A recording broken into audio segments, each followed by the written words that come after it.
Okay guys, we're here with the March 2021 issue of White Dwarf Magazine, issue 462. So it comes in one of these cardboard sleeves, because there's some freebies. So you get a little card with a Steam code, gives you 12 free games, they're all listed there. And also you get a little chapter proof booklet with points updates for Warhammer 40K, which is really cool. So my little thing with the code on, I've already taken out. I'm not even going to risk showing it on video, just in case I flash the code, and we don't want to do that. But yeah, you get a really nice little chapter proof booklet. Very small print, but I think the other one was anyway. But yeah, everything's in there, so really cool. Forge World as well, so not just normal stuff. So really cool.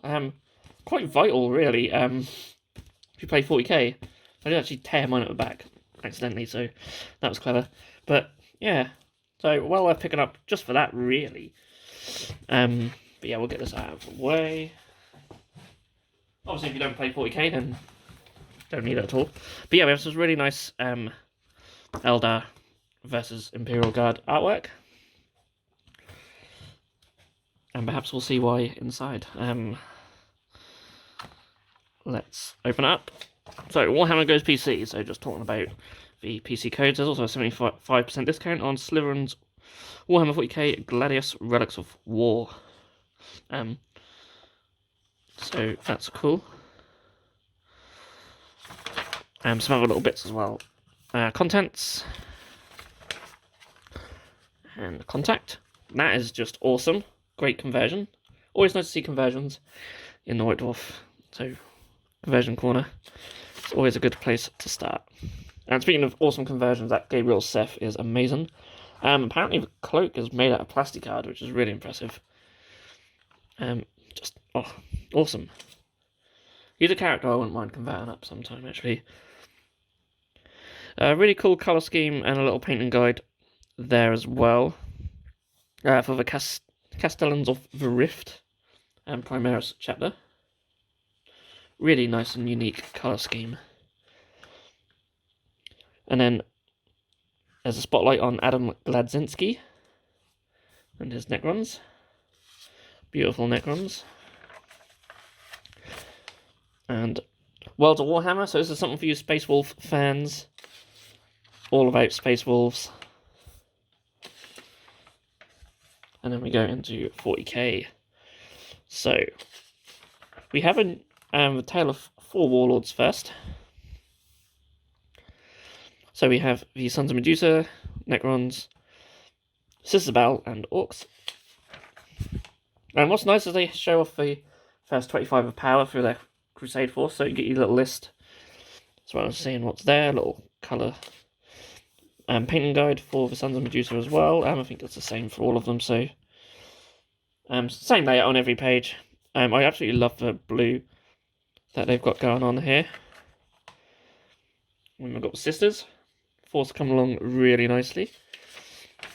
And then we have this mad Gretchen army by Lydia Grant, who must be insane to paint up that many Gretchen. So 60 Gretchen, no, 90 Gretchen so far.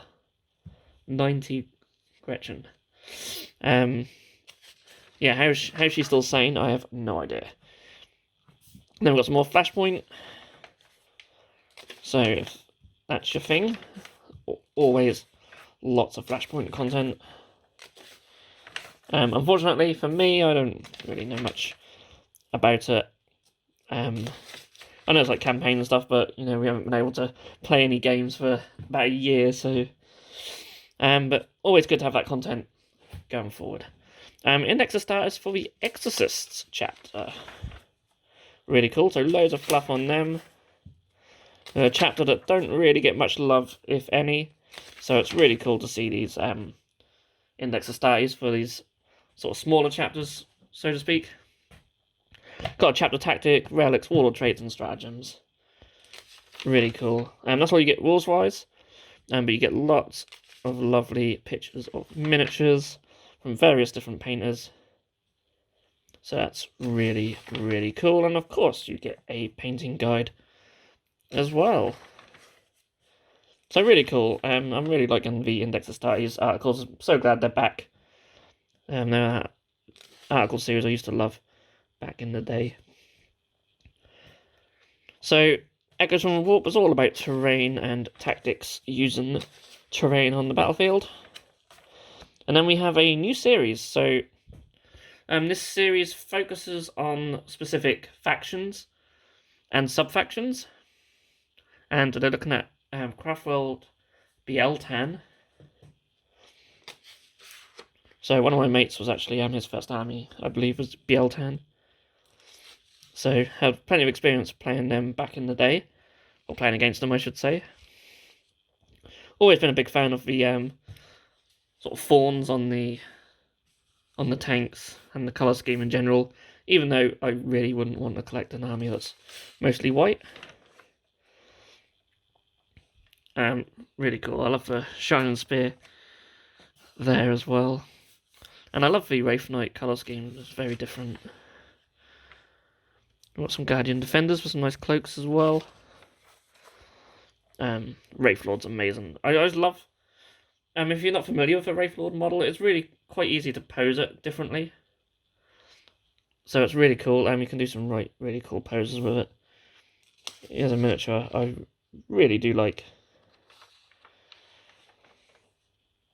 And we've got a little army there. So, yeah, Bieltan, quite like their aspect warriors, I believe. So, you've got your Swooping Hawks and Dark Reapers there. So, yeah, it's an interesting little thing. So, there'll be different factions and sub-factions in the limelight over the next few months, I'm sure. So, into Age of Sigmar. So, Flashpoint for Broken Realms.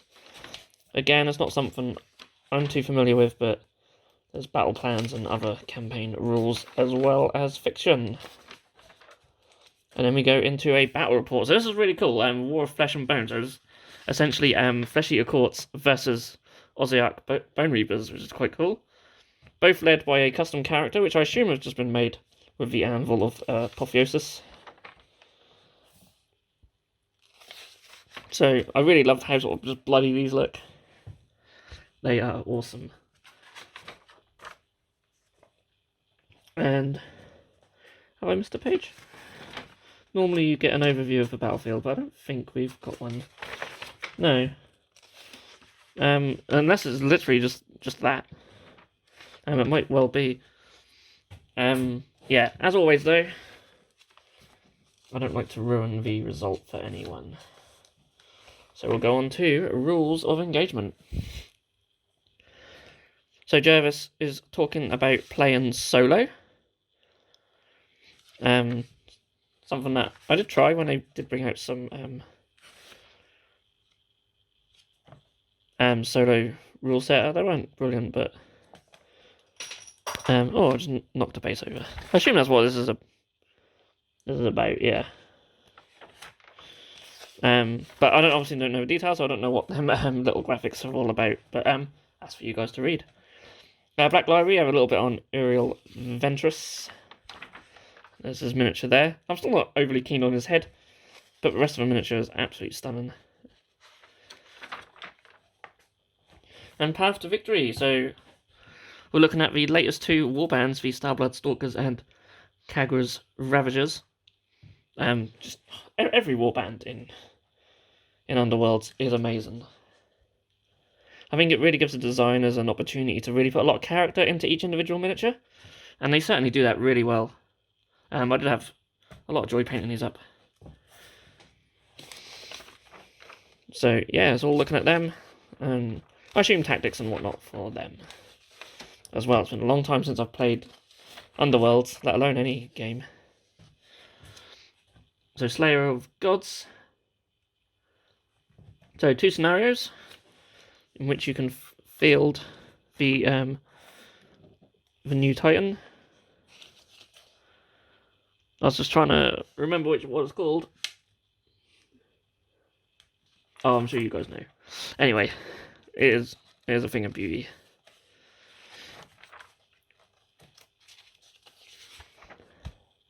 And then some more of the stories about the Dwarden. So another chapter or two of that. And that's pretty much it. That pretty much brings us to the end. And we have inside the studio. He's looking absolutely fantastic. I must get a hold of one of these because I didn't like the miniature at first, but the more I see people's miniatures, what they've painted themselves, the more I just think, oh, it actually looks really nice. But I don't know. I'm still not overly decided on what I'm going to do with my own Numeneth yet. But anyway, never mind. I love that miniature. That is a miniature I do own. I do need to paint up at some point. It's a fantastic miniature.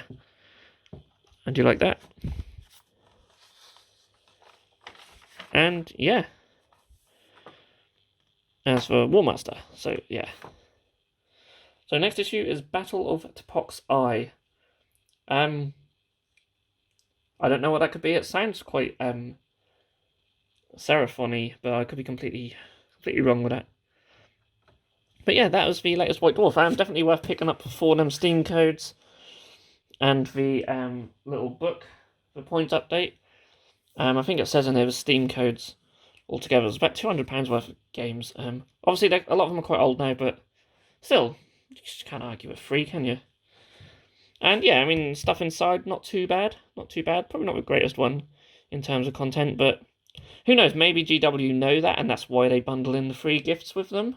It would make a lot of sense from a marketing perspective. So maybe that's it. I don't know. But yeah, I hope you guys have enjoyed this video anyway. And if you have, then do feel free to give us a thumbs up. We try and put these videos out on the day we get them. So if you are interested in keeping up to date with the White Dwarfs and looking in them early, then do hit that subscribe button and hit that bell notification. Just be notified the second it goes live. Well, in theory. I don't know about you guys, but I've noticed that YouTube don't really do that very well lately. I get notifications days after videos go live. No, but never mind. It's still worth doing. So yeah, hope you guys have enjoyed the video, and I'll see you all again very soon. Thanks for watching.